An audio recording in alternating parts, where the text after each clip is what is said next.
How's it going, everyone? Today we have the incredible EJ Snyder. EJ is a decorated Army veteran and an overall badass, if I could say. But where I kind of started realizing what EJ had to offer was through his television shows, Naked and Afraid, on there 3 times, Champion, numerous other shows. Whoa.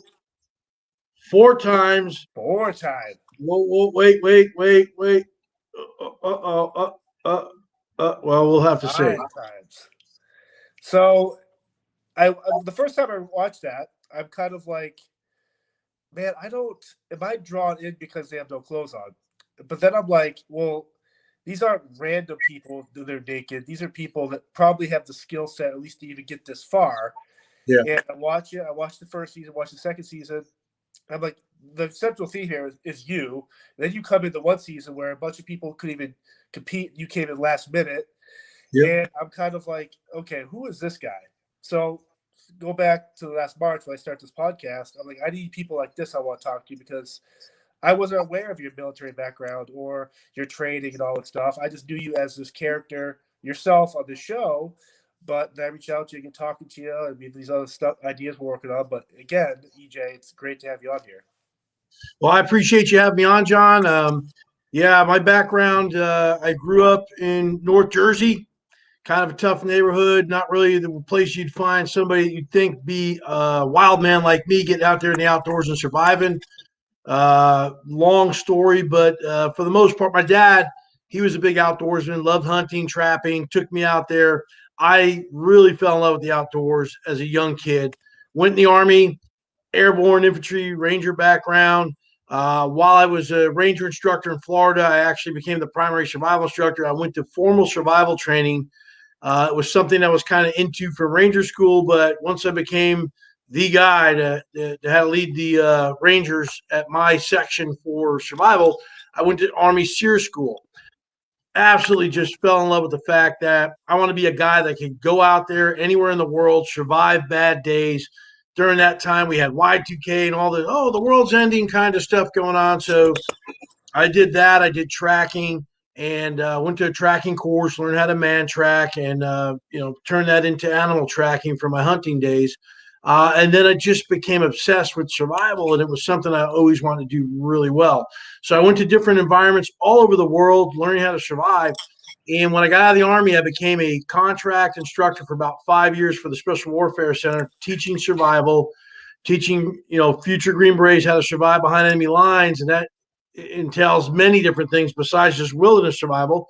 Right. And I was doing some TV stuff on the side, stunt work, doing some acting. It was a kind of a hobby love of mine as a kid. And then Discovery found me, tried me out for dual survival when they were replacing Dave Canterbury, who's a great friend and mentor of mine. And they picked Joe Tedeye over me. So they gave me the consolation prize to be filming the pilot of Naked Afraid in Tanzania, Africa, with a strange woman I didn't know. And we went out there, and if we didn't figure it out, there wouldn't have been a Naked Afraid. So my greatest pride of Naked Afraid is that Kelly Neitlinger and I got it right, and we have all these other people came behind us and got to do this experience that we got. And then, like you said, I got asked to come back when 3 people quit the Amazon, knocked out the Amazon, did the first Naked Afraid XL, which was 12 people in Colombia. Back in 2019, I was sent to the Balkan Mountains for 21 days by myself and survived that. And the little birdie may say that in April, around the 25th or somewhere or somehow, somebody might have went out again for a time and see how we do, right? And in all that, I also did season 9 of Dual Survival as the host with my partner, Jeff Zouch. And I did the first season of First One Out at Stafford. So it's been a whirlwind. It's been a blessing. And man, I love just getting out there competing in these survival challenges and showing people how to get through tough days. I've since been, I'm a survival instructor on my own. I got my own company, Skullcrusher LLC. I teach survival. I consult. I do trekking guides, all kinds of stuff. Go to ejsnyder.com and see everything I'm into. But there you go. Yeah, I mean, so today I'm kind of doing research on you, trying to fill in the cracks here and there. everything you just said, it's kind of like, it's almost like you're three different people who lived all these lives. And so when you're, first off, how did you get your nickname Skullcrusher in the military? Okay, so that nickname comes back to when I got bullied as a kid. I didn't just find a bully, I had a pack of bullies getting on me. So for about 6 months, these kids would pick on me. So I took it upon myself. I didn't like it. My stepdad taught me how to box. I got into boxing. I was learning wrestling in school. And then I was too poor to learn how to do karate or pay for karate classes. So anytime one of my little buddies went to judo, jujitsu, taekwondo, I said, hey, teach me what you learned. And I developed MMA before it was even MMA, I'm sure. I was a very unorthodox style that I fought with, but it gave me the confidence to stand up to these guys. So when I got in the Army, I started doing boxing smokers. It was kind of before the advanced hand-to-hand combat system we have now modeled after MMA. But I loved it. And so one day I was in the barracks we were at a little barracks party, and there was this known guy who was a real a-hole, and he sucker punched people all the time. So I'm just having a conversation with my buddy, drinking a beer, and I see this fist come flying by my head, hits my friend square in the eye, breaks his open up his eyebrow, and I'm looking at this, and I turn around and see that it's this guy. So I shove him to the ground. I'm like, dude, what the hell are you doing? And I just like really pissed off. I turn around, look at my friend, and I'm like, dude, we gotta get you to the hospital. Next thing I know, some kind of glass object breaks on the back of my head. I don't know if it was a beer mug or a beer bottle to this day. But then I get the blood list. My eyes turn red. I turn around. I'm like, dude, you're better off sandpaper and a grizzly bear's ass than messing with me. And I jumped on him. I started hitting him. Whack, whack, whack, whack. We go to the ground. My buddies pull me off. I'm like, dude, I'm done with you. I went and got my friend to the hospital. He needed stitches. So the next day, I'm walking to the formation, and you know how you get in the military, you get a nickname. And everyone's like, hey, what's up, Skullcrusher? What's up, Skullcrusher? I'm thinking, what is going on? So I fall into formation. I look over to the other platoon, and there's this guy, the guy's there, and his face is all bandaged up, and apparently he suffered a few fractures from a size 19 cinder block. But I tell everybody, look, I pride myself. I never throw a first punch outside the ring or unless it's combat. But I've thrown a hell of a lot of last punches in my life. It's incredible. And so I'm just kind of blown away by your military, because it's like, obviously you get out as an E9, but you have this career, 25 years, Gulf War, Operation Iraqi Freedom. Yeah. So this whole time you're accruing kind of your love of what you do now, survival and tracking and all this stuff. And so I guess as you're doing these classes and trainings, did you find it that were there other people you worked with that you kind of help you get along? Like, how would you deal with someone if you're the primal survival guy and other people around you on your team aren't up to your level? Does it make your job tougher, or is your kind of training take over?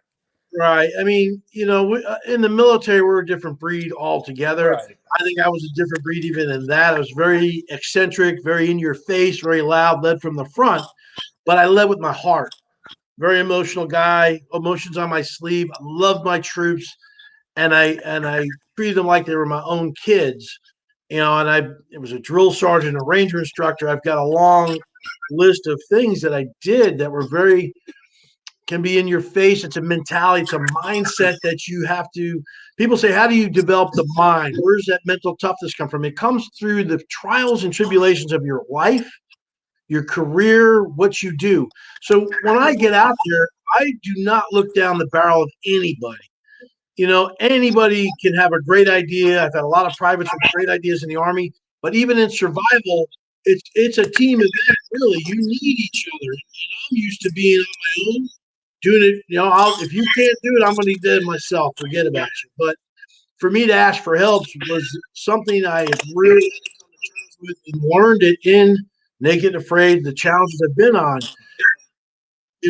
Everyone has something that can contribute. We're not all on the same level, but somebody. I mean, I'm not the best primitive fire starter on the planet. So if there's someone better than I am, man, you have to leave your ego behind in survival situation. There really is no room for ego. So when I'm with certain partners, I look at them and all I ask is that, look, be honest about your skill set.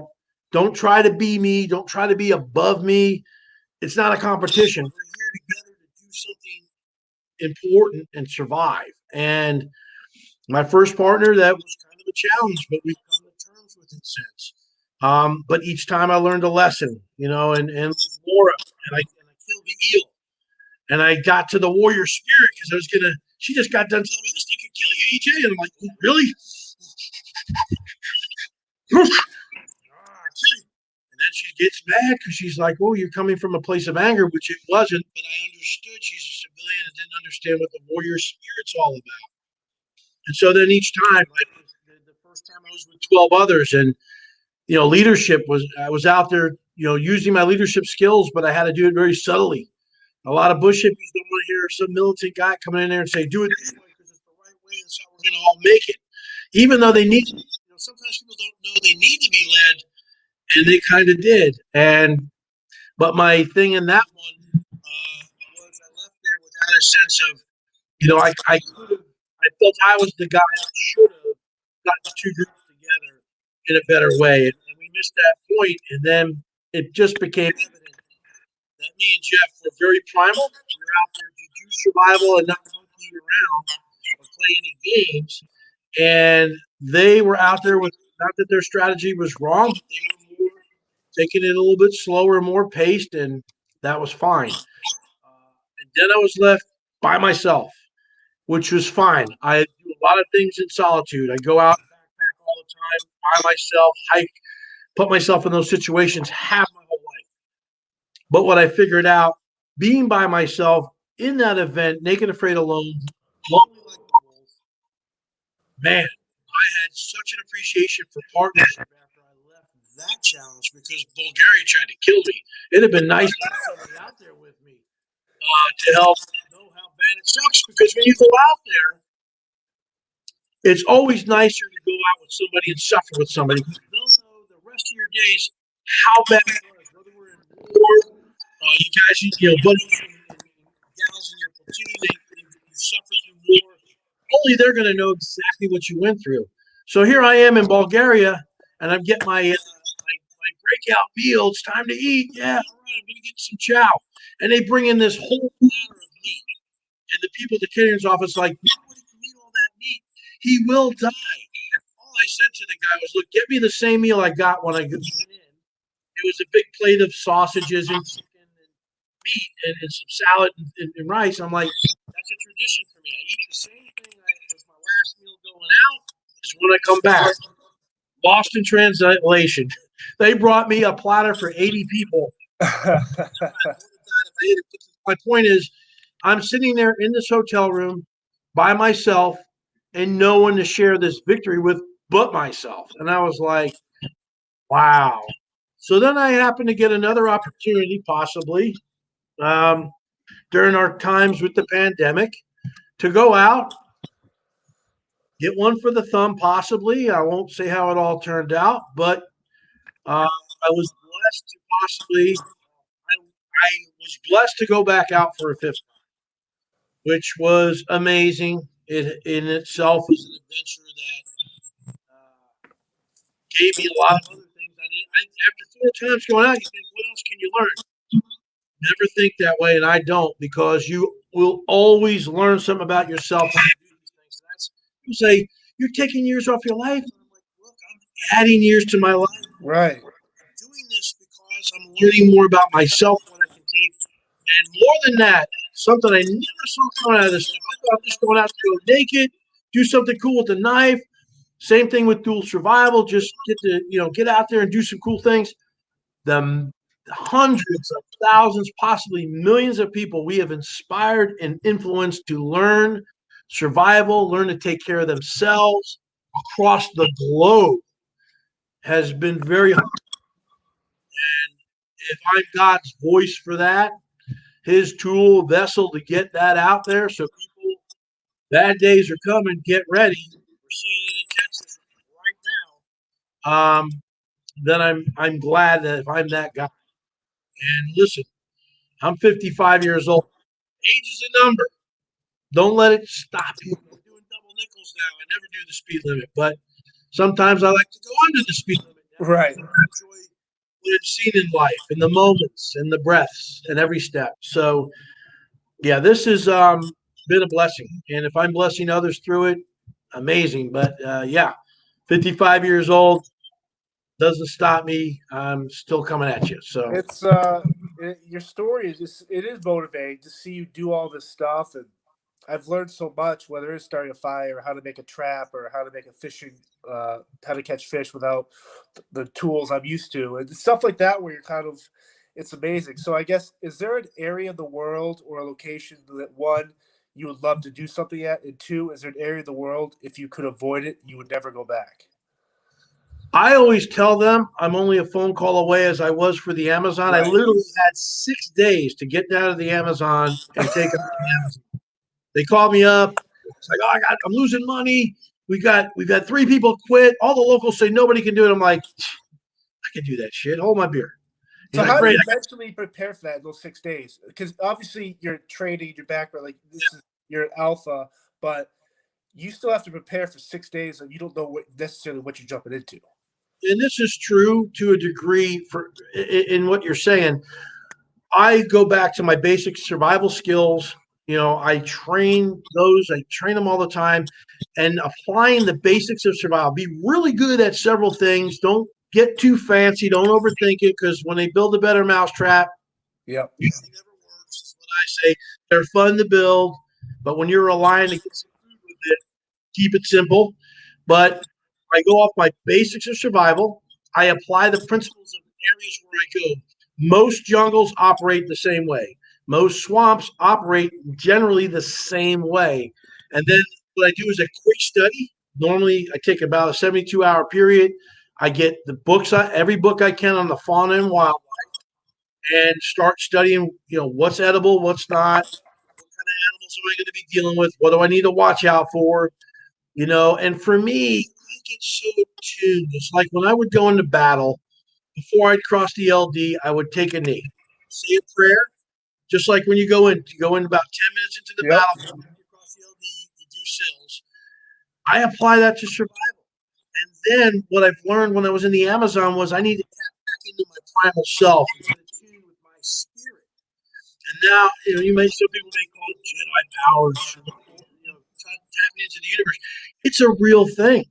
It's a sixth sense that has saved my life in battle. It's saved my keister many times out there in survival, where people are like, aren't you worried about the fertile lands fighting you? I understand animal wildlife behavior, so I know where these snakes are going to be hanging out. So you avoid them, or you do things to prevent it. Um, you set yourself up for success when you set your shelter up. Clear the debris away from your shelter out 30 yards. So at night, when something's slithering past it, you can see it in the open. Get the ash from the fire and sprinkle around the circle. And then you take your leaks. Hygiene, yeah, I got it. I always set up a latrine 100 meters away. But when I'm setting up I'm claiming a zone and territory, I'm going to piss around the circle and let these animals know, hey, I'm here. And then, you do all these things to prepare, and you never change anything. Now, I always wanted to go to Australia and New Zealand in that zone. So I would love to, because there's a lot of dangerous, nasty things in Australia. So I always tell them, send me where no man should walk. That's where I want to go. Come out the other side with a tan and a smile. And so there's really no places I will run away from. Every environment has its strengths, its weaknesses, its challenges, and things to overcome, and then it's got all of its rewards if you know where to look. And so, one of the coolest things is that you mentioned all these places, but I've heard of some of the shows where it's in the backwoods of Louisiana or the desert of Arizona. It's like it's literally 20, 30 miles off the main highway for the stores, but out within 20 miles, you are no man's land. That's, for me, it's kind of mind blowing. I love that you said that, John, and that is a great point, because people are like, oh, go somewhere exotic. And I love going to exotic places outside the country because I get to put a stamp in my passport. I read the magazine Outside one time. And they're like, how do you want to jumpstart your life? You know, I don't have a bucket list. I'm going to get there list. I don't, Right. the bucket list ends. My list is never going to end. And so I saw in there, it said, you want to make your life interesting, get a passport and fill it up. So that's what I've been doing. Right. But people don't realize there are some dangerous places here, right here in the United States, that are very exotic. You can get out in like you said, in the desert, out in the Southwest somewhere, and you can be out 20 miles and forget about it. No one's coming there. They've buried, probably mafia bodies are buried out there in Nevada. Right. You said Louisiana. Louisiana is like my second home. I love Louisiana. I love the swamps there. I love the food. I love New Orleans. Right. But you know, the Everglades. Everyone says, "Oh, the most dangerous swamp in the United States is the Everglades. A lot of bad things there and all that." And that's true, but it's very temperate climate. It's a virtual grocery store. It's a hardware store for survivalists. And yeah, there's some nasty things in there, and you got to be ready. But an unforgiving place are the Louisiana swamps. The Atchafalaya Swamp Basin, I would I would argue, in my opinion, is the most dangerous swamp in the United States. And I've been in a lot of swamps Yeah. because that place is nasty, unforgiving, and it's not just the animals that would take you out; it's the weather, the hurricanes, the cold, you know, the nasties you can't see, the pathogens in the water, nutria itch. You want to find something really crazy in your life? Look up nutria itch. Find out what that's all about. You do not want that kind of stuff. And, you know, hurricanes come in there and they wreck the place. You think you're walking on solid ground and you're instantly in quicksand or a bog. You think you're walking on a tree branch that's super strong. The things, it looks strong on the outside, bark looks good, weak as hell, breaks. You're 10 feet, 20 feet up, forget about it. So, yeah, we have very dangerous places. You can get up high, 14,000 feet in the mountains in the United States, and it's a barren land. Right. You're stuck on the side of the cliff, and one of these winter storms come in. Who would think that Texas, now they've had, Jeez. right now they are getting pummeled. And there was a mayor that's resigned recently because he made a remark on Twitter that said, you know, help's not coming for you. You're responsible for your own family. And so, you know, what do you want me to do about this? And now, when you're a leader, you have a leadership responsibility as a political leader to do things, whether it's the pandemic, a natural disaster, terrorist attack, whether inside or outside our country. Leadership's leadership. You don't say 100%. It's still confidence, not why they put you in the job. However, to his words, we have a certain responsibility, one to ourselves, two to our loved ones, and three to our neighbors to help. There's some great stories coming out where these neighbors, they didn't have heat, and these neighbors had a fireplace. They got this lady, she was an older lady, had some health issues, got her to the fireplace to get warm. That's one greatness when you help each other, you know, and you do have a responsibility. And I always tell people there's three things everyone should know on the planet: know how to swim, it'll save your life, and you won't drown. You know, so learn basically how to swim. That's a survival skill. Two, learn basic first aid. Help yourself, possibly save the life of another. Learn basic survival skills. I don't care if you're doing it from watching TV and self-practicing, watching YouTube videos, reading manuals. They're all great stuff. But find you a quality survival school that's giving a course that's affordable. Hopefully, there's the problem with survival now that it's cool. There's a lot of charlatan survival instructors out there. So learn who you're getting ready to hire. Find their credentials out. There are some big schools like Tony Lundeen School out in Arizona. Dave Canterbury's Pathfinder course, which are amazing schools. Sigma 3 has a great course. But in lieu of that, you know, some of them are very expensive. There are some people that are doing more affordable. So just know the school you're going to, know the people, do a Google search, best 20, you know, top 20 schools, survival schools in the U.S. I offer classes. I'm negotiable. I offer basic weekend group, larger group courses. I run, round robins with up to 180 people. And we have 5 stations, and you hit them, and you're better for it. Because if there's just one thing you remember from the Naked and Afraid or the survival class you went to, and it saves your life, it's money well spent. So when your life's on the line, people are like, "Oh yeah, I'll spend $1,500 on a life." You should do the same thing for your survival tool, your knife. I was in my first episode out there on that challenge in Tanzania. My knife broke. I swore I'd never let that happen again. There was not the knife I needed on the market. I tested a ton of them. They said the one tool option doesn't exist. Well, it does now. I designed with Tops Knives the SXB, Skullcrusher's Extreme Blade, to throw back to the old boogie knife days. Yep. I wish I had a good fix. I'm an advocate of a good fixed blade. Now, maybe you don't need one as big as mine, but mine's a chopper. It does small tasks. I created a smaller compatibility blade to go along with it, so I could have a good spear point called the SXS, Skull Crusher's Extreme Sidekick, because every great action hero needs a sidekick. Right. You got the SXB, the SXS, but my point is, if that's too big for you, I always tell everyone, I write for Knives Illustrated, they ask me, what's the best survival knife? Well, one is the one you have in the What you have on you, yeah. But 2, get the one that works for you, the one you know how to use and can handle without getting hurt, because there's a learning curve when you pick up something new, always.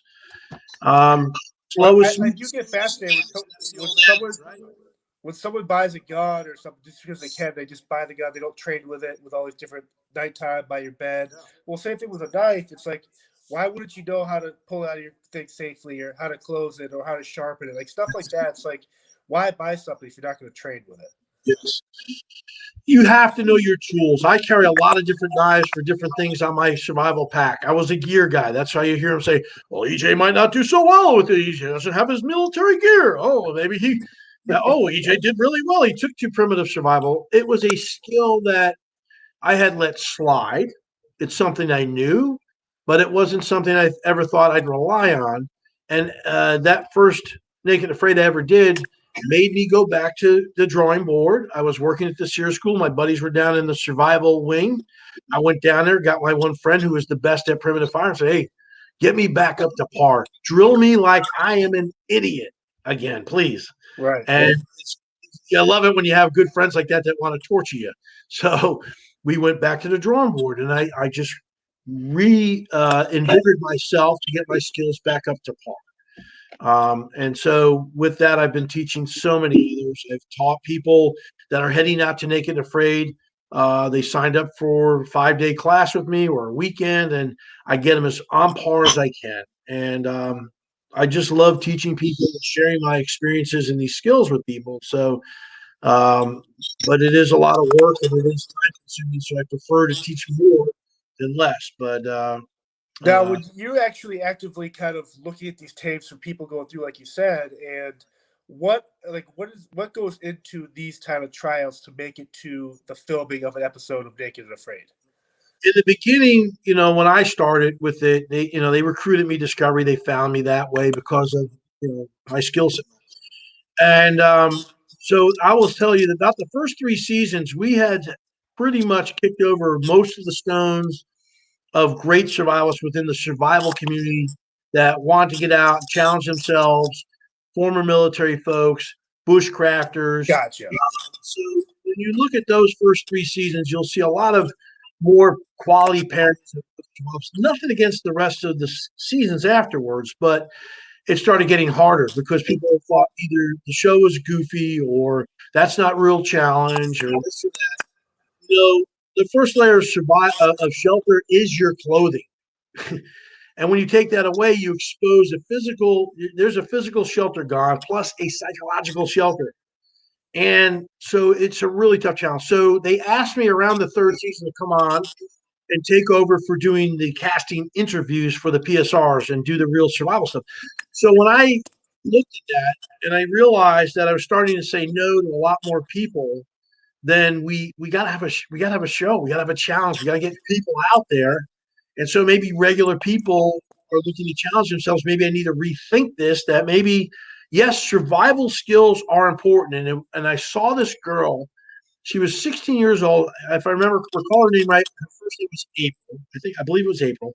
And she was flying, I believe, from Montana to Washington State, to the western side. Her grandparents they were flying the and there were two other people besides her on there.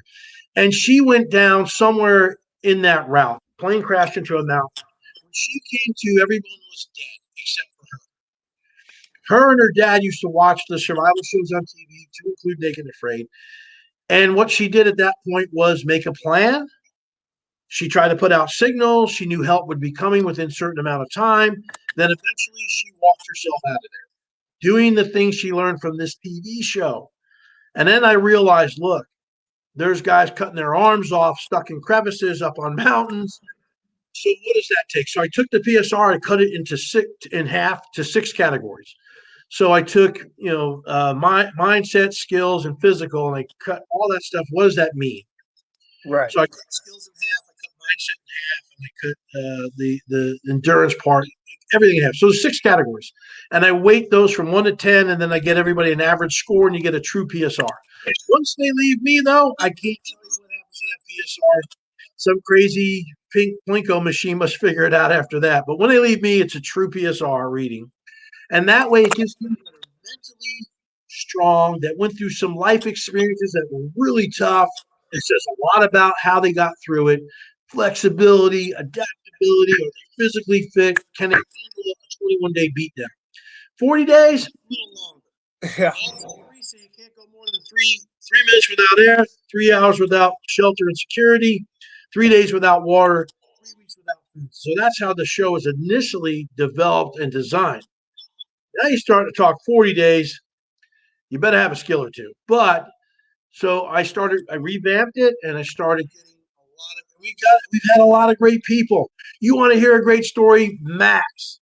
Go look at Max. I mean, Max was a fan. He went through a fan episode of 14 days. Then he did 21-day tribe episode. He was the only one to finish off of that. Same thing with his fan episode. Then he went on and did the Philippines for 40 days and made it through that. Then he did an alone episode for 21 days. And then he went out. I think he went out. I won't say for sure, but Max could have been out there with me for a time. So knowing these people are out there that are trying to excel and be better and show what they've got and show their inner grit. That's what I like in a person is mindset and grit. And if you have the right proper mindset to say, look, I ain't fit for nothing. Right. You put that mindset in anything in life, fighting addiction, life-threatening illness, people bullying you, whatever it is. If you have the right mindset, college, career, winner's mindset, you're gonna win. Get the grit means I don't care how much sand you throw in my crotch, how barefooted I am, or whatever it is, I'm gonna get through that. And that's another thing that you're either born with or you've got to learn through life.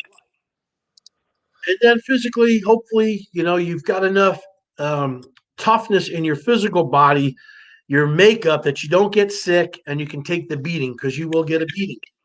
I've lost an immense amount of weight on these, but I do put a lot of weight on before I go on these challenges, because I'm an old bodybuilder. I know what my body's going to do. And if I don't pack on an extra 25 pounds, it's going to think I'm back in the gym getting ready for a bodybuilding competition, and I'm going to be losing weight faster than I would like to.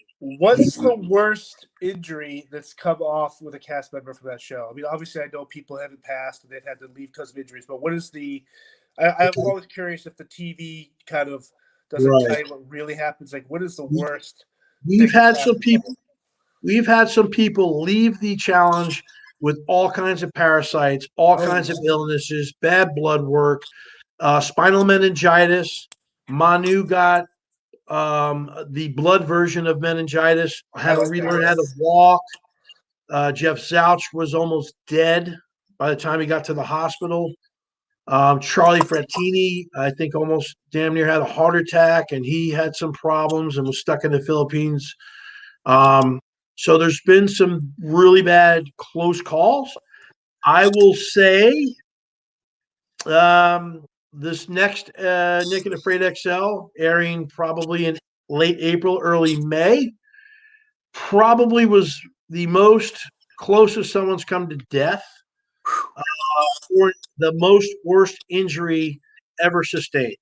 And just due to infection and other things that could have happened. Uh, and I can only say, I can't say much more um, about it. You'll just have to watch Wow, and into it. see who it is and see how it turns out.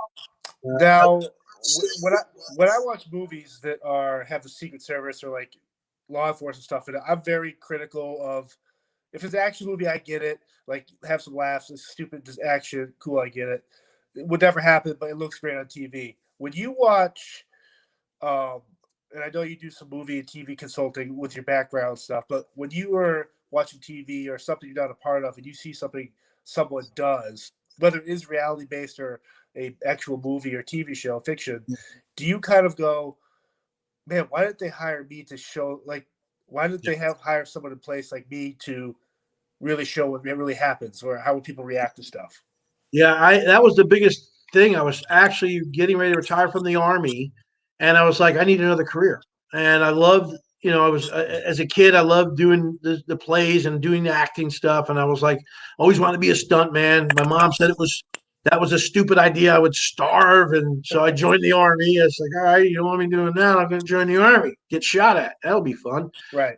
And so I started doing some stuff in Hawaii before I retired. As that became my hobby because it drove me nuts. I'm like, these people out there holding the gun the wrong way and this and that. Right. And, there's no, unfortunately, criteria for who they're hiring to do this stuff. And you get some guy that worked in the LAPAO office who was a Air Force guy or not on the Air Force, but he's not going to know how to be an airborne ranger or a special operator or a Navy SEAL. The only guys that know how to really do that stuff, you and I could probably pull it off, but it's to get the guys that really do it. 100%. Right. Now, Dale Dye, Jim Deaver are two of the big names in terms of military advisement on big films. They handle the big stuff, and that's no easy task. I could not pull that off. The numbers that they do in terms of like Saving Private Ryan. Think about choreographing that battle scene. Yeah, right. Levels above what I could handle. But doing some smaller stuff, great. But it does drive me crazy. In survival, you see people doing a technique and it's like, that's hokey dokey, but yeah, it sells TV. And it was like, I realized that you don't have a say so. I'm sitting on the set of Lost, playing one of the bad guys, playing one of the freighter boat mercenaries, all camouflaged up, got my flat top going, got my M6, my M4, and I'm doing control pairs, control threes, fighting the others. The director says, whoa, wait, what are we doing here? What are we doing here? Control pairs, sir. That's how we do it. We're professionals. Whoa. No. Spray it like a Tommy gun, like those gangsters in Chicago. We need lots of flashing. It's got to be. I'm like, but we don't have someone will give you the magazine. Don't worry about it. So I'm sitting there with these monster magazines, and they got it the angle so that the guy I can drop the magazine and stick another one in, stick another one. I'm like, oh, my buddies are gonna kill me. Oh God. He's the director. I'm getting paid to play, so here I am to play. So let's go. So that's when I learned that I probably will not be too happy doing that. I better figure something else out because even when I watch TV now, I was watching a show the other day. I've watched some shows, and I see these people just holding the shotgun the wrong way, or it's too heavy for the actress to handle it. It's like, give her a pistol. Why does she have to be cool and hold the shotgun? I get it; she's the lead heroine, but it's just it's even with blanks, it could be dangerous. It's Right. like People have died. They get brain delay. Right. I'm not in the military anymore, so I just got to kind of roll with the punches in the world I'm in. So try not to go full bush hippie. When I think the first time I got into this thrill of watching people compete or kind of was the first couple seasons of Survivor. I love Survivor. And after the first couple, I love Rudy, the Marine or the Marine guy, the military guy, the older guy. Yeah. the guy that got naked the first season. The first couple seasons were great, but then I realized it's on network television. They can't really do what they want on, say, Discovery or History Channel. And then it got like they're manufacturing the drama between sleeping with who or talking rumors and gossip and backstabbing, which I get's part of a competition, but the real drama should focus on how to start the fire when you have nothing, everything's wet, or there are whatever. Yeah, Survivor after about season 12, where they think that's where they put the line for what they call old school versus new school. Right. And they started trying these different gimmicks that didn't work.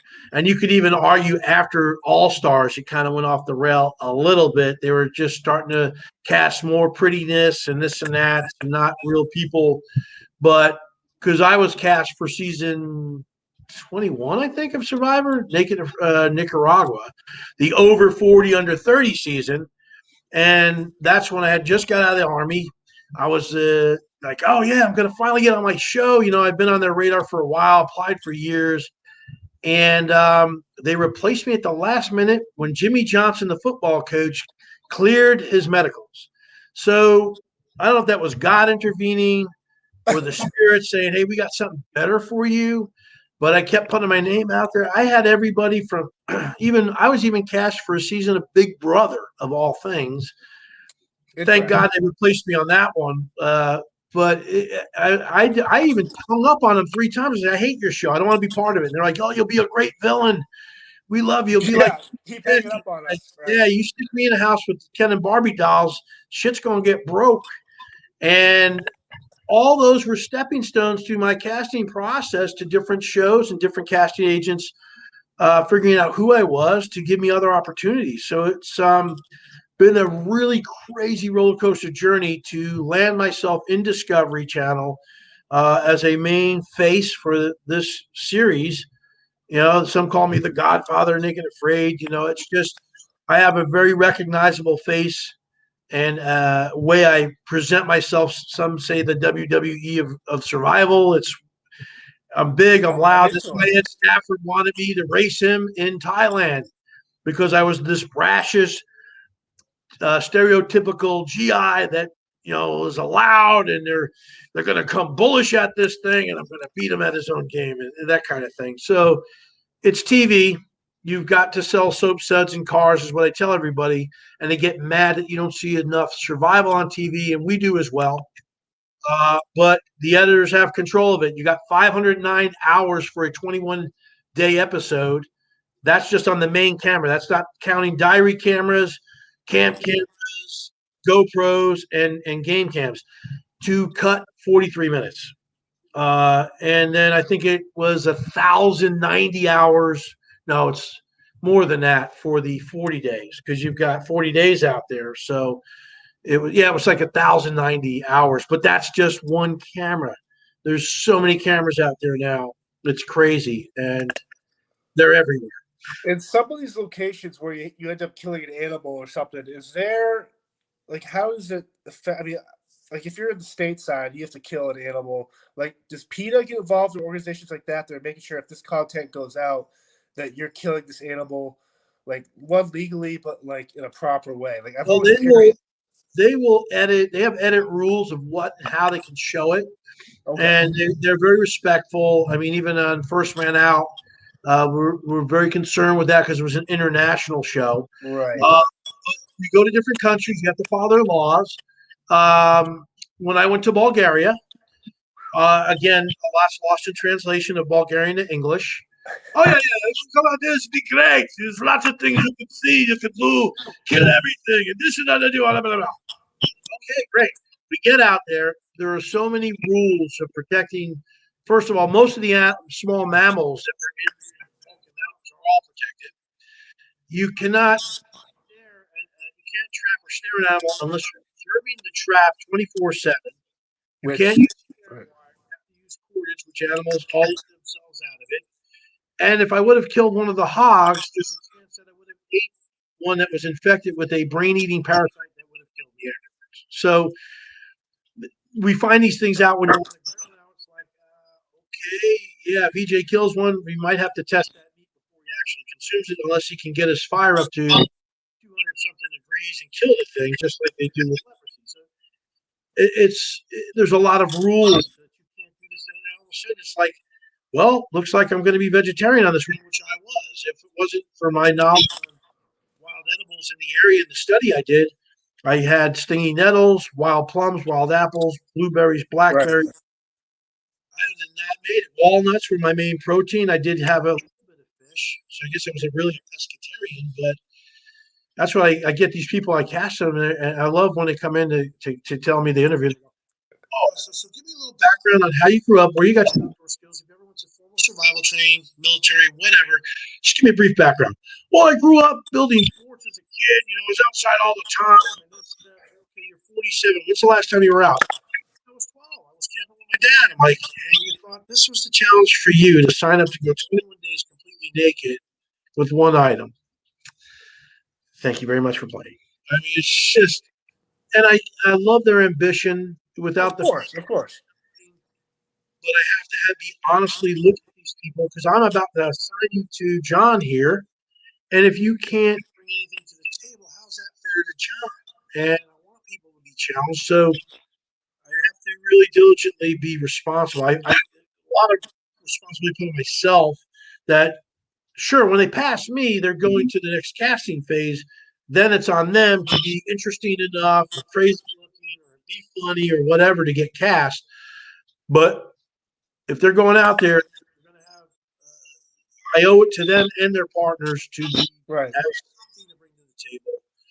And even if it's being very funny and taking everything lighthearted and get through it. And we've had a lot of people quit over the last few seasons because when I was filming Field Survival, we had to bring in other people to cast me. I'm not saying I'm the guy who's so great because they're all backups to me, but thankfully I was, when I went to SEER school and was a contract instructor there, I was an infantry guy, but I got to go to school so I could question people, profile them, read them, so I could, play the part damn slappy of the interrogator. But those skills I had no idea were going to be used later on to the show to make sure that they have what it takes. They're not lying to me, and because we've had some people with causes trying to get on the show, and that's not what we're about. We're about putting two people out there to have an experience that the audience can get on with, find something that they relate to, that right. and live through us or whatever, or learn from us. And I probably got off a little bit off the rails with the first question you asked me, but all good stuff. No, I love it. And I guess my last question kind of really is, you obviously Naked Afraid is on Discovery Channel, but these other networks like say History or National Geographic or Disney or TNT or whatever these other networks you've been a part of, are you tied into Discovery, or what if the show alone, which I think is on a different network, was like, hey, could you come out and do this, or do you have to ask Discovery, hey, out of respect to Naked Afraid the brand, could I do this show? Right. Well, here's what happens. It's all about contract. It's all about having a great manager or an attorney on your side who knows how to negotiate these things and make sure your exclusivity disappears once the show ends or shortly thereafter. The contracts, say for like Survivor and CBS, are so draconian they own you for like 3 years.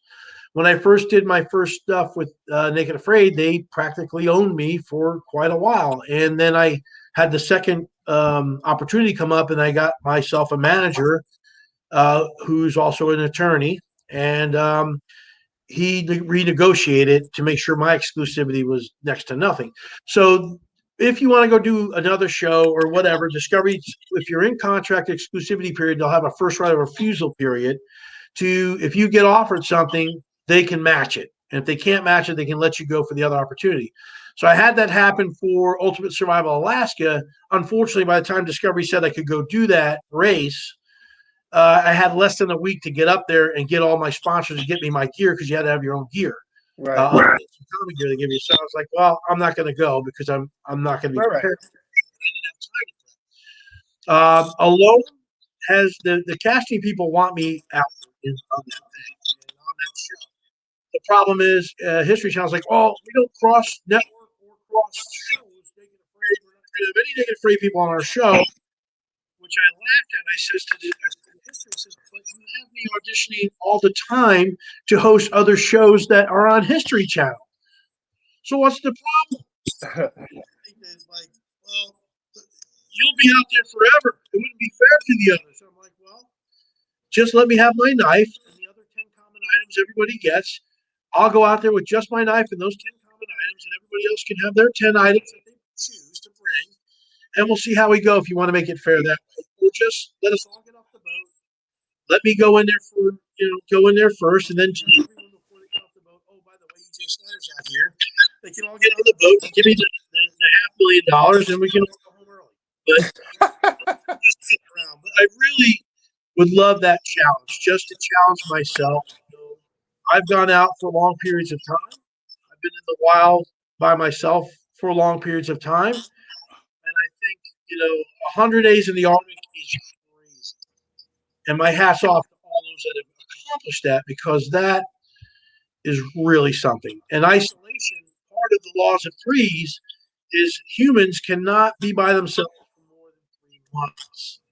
And the reason is we start to go crazy unless you're eccentric enough to entertain yourself and can pull it off, and understand that the camera's your friend. That's your Wilson, as in Castaway Wilson, and you're talking to the audience and relating to them, and it takes a special kind of person to be able to do it, and not many can.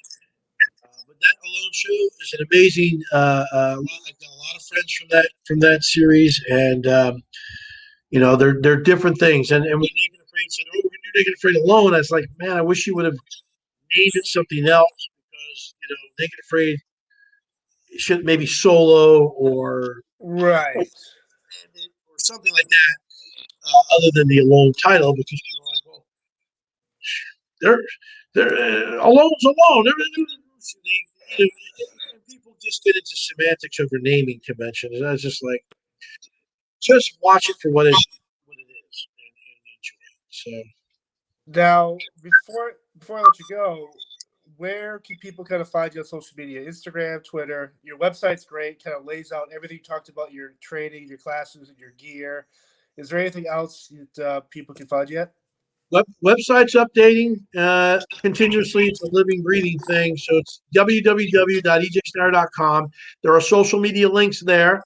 I'm launching into my YouTube channel this year to rebuild it. It was taken down for a while, got hacked, had a discovery imaging, all that. So I'm working on that this year. For all my social medias, there's links there. But you can go to Twitter and Instagram at EJ Snyder333. On Facebook, go to EJ Skullcrusher Snyder. Got 97,000 followers there. That's how you'll know you're at the right page. Don't go to my personal page. I don't even use it anymore. I'm on LinkedIn. I'm trying some other social medias out now. I'm on Cameo. If you want a shout out for your loved one, go look me up on Cameo, and I'll give you a birthday shout out or a celebratory. Now, for that Cameo, they don't have you be like, "Hey, can you say this naked?" Do they? Some have asked me to. I don't have a blur machine yet, but I'm working on it. But I will get kind of naked and put a big leaf up if you want. Right. It may cost you a little extra, a better tip possibly. Yeah, for sure. Based on the leaf. You get your favorite, if your husband or wife is a fan of the show, there's a bunch of us on there. It's a great way to go. So, yeah, look me up on the ejsnyder.com. We've got a lot of things getting ready to pop here. My knife is on topsknives.com. And we're looking at some, I got some food brands. Been working on some food, because water and food are some critical things that I think that if you have it right, like in Texas, they're complaining about people can't get fresh water. Right. Get some real water bottle, some other water system, and make sure you can have fresh water, like a dirty water bottle. Or and when it comes down to food, good nutritional food, that Mountain House stuff, all the other brands that are out there that the hikers use, the backpackers, high in sodium, high in fat, not very nutritious, not a lot of good protein, like hard protein eaten there. But when you get a product like Aftershock or Skullcrusher Survival Foods or Nutrient Survival, I'm getting ready to start working with, high nutrition, high vitamins, even their cookies have high protein and vitamins in them. Can you believe that? You can eat a chocolate chip cookie and get all the protein and vitamins. When you're surviving, your body is a machine. Good pure water and food intake is critical to keep you going. Love it. And so we also have something to look forward to mid-April, maybe end of April, possibly with maybe someone like you. Get Discovery Plus. Get it early, and you get some free early viewing of these things. I love it. And well, EJ, this has been great. I want to thank you. I'll have you on again too after that thing that comes out or whatever. And but be safe. Thank you for your wisdom. Thank you for your service to the country. And I wish Thanks you all for what the you're love doing, John. And I kind of heard that we might be putting out some survival training together. Yeah, I mean, maybe we'll talk about that end of April, or beginning of May. But yeah, great, man. For me to have the opportunity to train with someone like you and have maybe help have other people see them being trained by you, like it's just, I do think everyone should get this type of training, whether it's learning how to start a fire or building a home with sticks or how to trap, just stuff like that where it's and that's what I'm into, is the basics of survival and making sure everybody knows how to get a roof over your head, get some fire going, get some water in your system long enough to be saved, and how to build a good survival kit so that if you're the mom in the van gets driven off the road in a winter situation, you know what to do. And I love training the common people. I love people that where this is out of their reach of affordability. I try to make it affordable because I want everyone should know how to save the lives of themselves and others. And so with some basic good techniques, a good survival kit, knowing how to put a roof over your head or make something work for shelter, get a fire going in one of many ways, whether it's jumping the car battery or using a fire starter, and good, clean, fresh drinking water. Food, you'll figure that out when you get hungry enough. That's what I always tell everybody. Have a good one, EJ. Thank you for this. Take care, John. Yep. Yeah!